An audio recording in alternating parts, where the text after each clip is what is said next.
Hello again and welcome back to another Scrawlrbox video. For you guys who don't know what Scrawlrbox is, it's a monthly subscription box where they send you a bunch of art supplies every month for about £15 in the UK. This came today, so I just couldn't wait to open it. So every month you get a bundle of art supplies and a print from a featured artist. So this month's featured artist is Annika Landberg from Sweden. This is all her information there if you want to check her out. So looking at that, it looks like pencil, maybe, I'm not sure. So some paper. This paper is really thin this week, so I'm not quite sure what that is. And this is the good stuff, the art supplies. Ooh, and I got some grass in mine. That's nice. So we got the Scrawlrbox sticker and a little card there. Cool, okay, so we got a Micron pen. I've got a bunch of these in brown and black. This one says PN on the top, which I'm not quite sure what that is. So it looks like a felt tip kind of deal. That's cool, haven't seen one of those before. We have a white gel pen, which is a jelly roll. I also have one of these, but it never works, so this one might work, which is cool, because you can never have enough white gel pens. Then we got the sweet. This is, what is this? Swizzler, a boiled sweet, looks like. And this tiny little box. I wonder what's in here.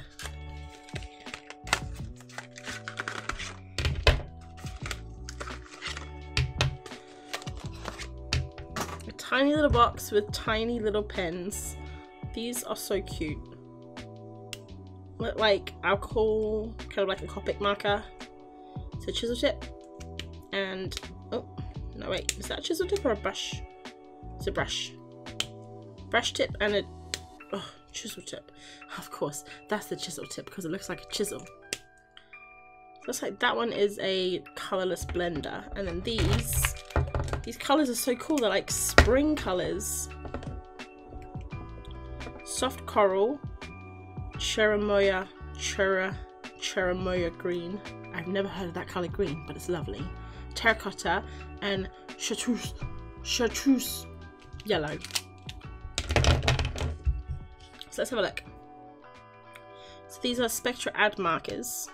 Okay, so it looks like these Spectra Ad Markers are alcohol markers. They're meant to have less odour than traditional markers.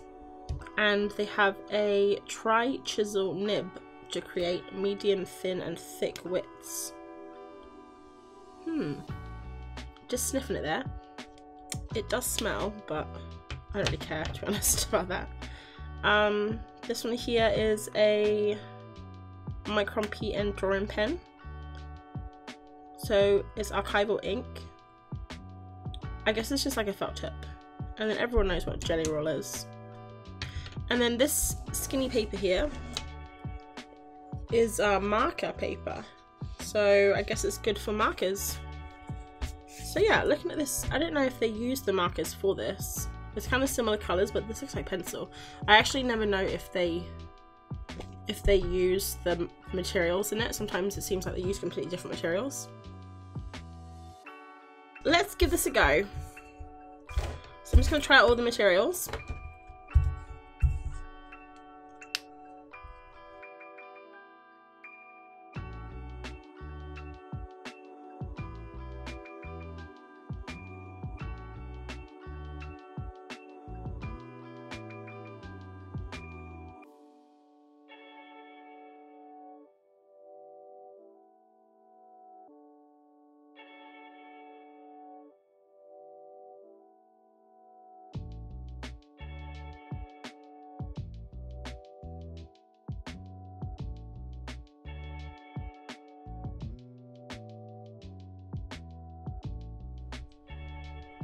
So I'm just testing out the markers on this paper. This paper is super smooth, I guess, which is good because it is for a marker.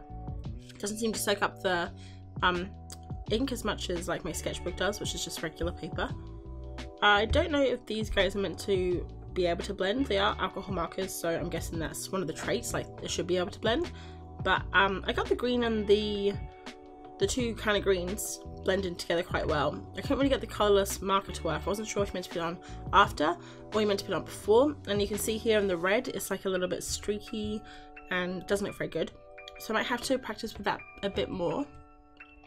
The Micron Pigma pen feels really nice when you lay it down on the page. You can't really get much of a line width unless you are really light with your lines, which I'm not very good at because I'm quite heavy-handed. So I'm guessing this is the thinnest you'll probably be able to get unless you're really delicate with your hand movements, and then you can build up to get thicker lines. And then I didn't actually wait for it to dry before I put the yellow one, just to kind of give it a test to see if it smeared, and it did smear.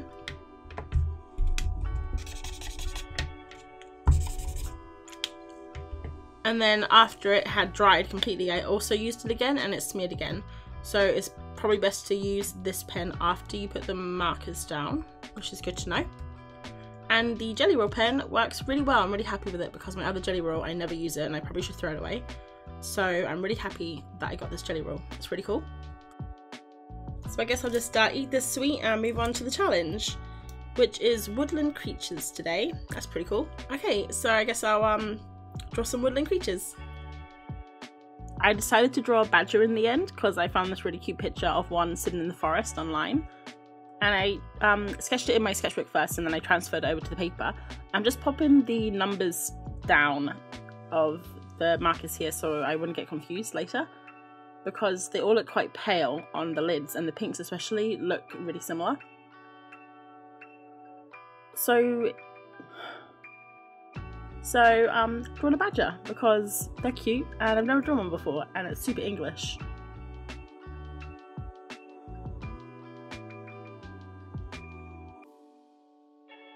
So I get to this point here and I realise I've used the wrong pink. Even though I wrote the numbers down, I decided to ignore them for some reason. So I started again because I wanted that pink there to be paler than the previous one because it's like the underbelly of the badger. And you can probably see here, like, the pen goes on super smooth and it's really shiny. It actually feels like paint, like you can push it around on the paper, and it looks quite streaky at some parts because the paper is just so smooth. I'm not really used to this kind of marker paper because I always draw everything in my sketchbooks and it kind of soaks up all the ink.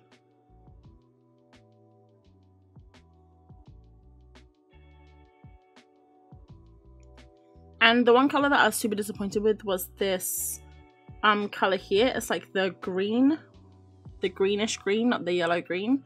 It just looks really streaky and it didn't really come out on the page very nicely. But all the other colours were really cool. They work together nicely. But you can see here how it kind of dried really streaky. I'm not really used to markers. I have a whole bunch of Copic markers, but I don't use them much. So I moved on to the outlining, and as I've mentioned before, this pen, you can only really get one line width. So it kind of has that really bold outline style that you see sometimes. Yeah, I didn't really like it as I was doing it. And oh, also in his mouth and his hands, he's holding worms, because I learned when I was looking at the badger online that they eat worms mainly for their diet. And they also eat birds. Who would have known?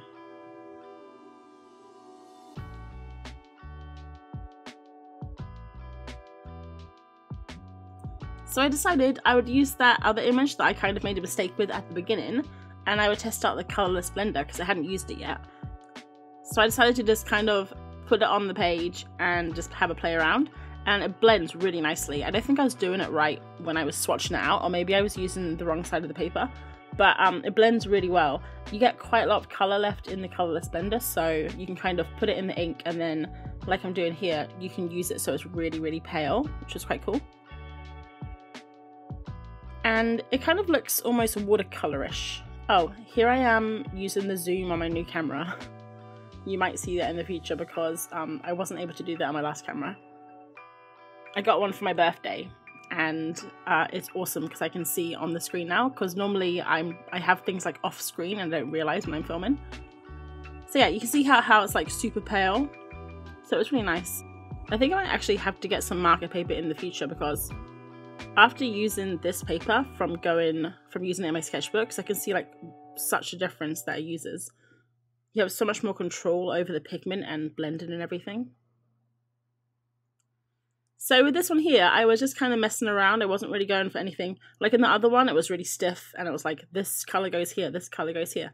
But in here, I was just playing around with the colors. And then I think I get my Copic markers out because I want to see, I don't have a colorless blend of my Copic markers. So I was thinking I could use it with that, and it worked with that fine.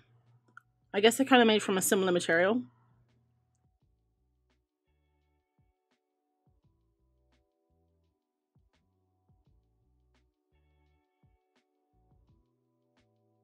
And I didn't really want to use that black marker again because I just didn't really like the look of it with the dark outline at the time. So I used my pencil again, which I know isn't in the Scrawlrbox, but this is a bonus picture, so I figured it wouldn't matter.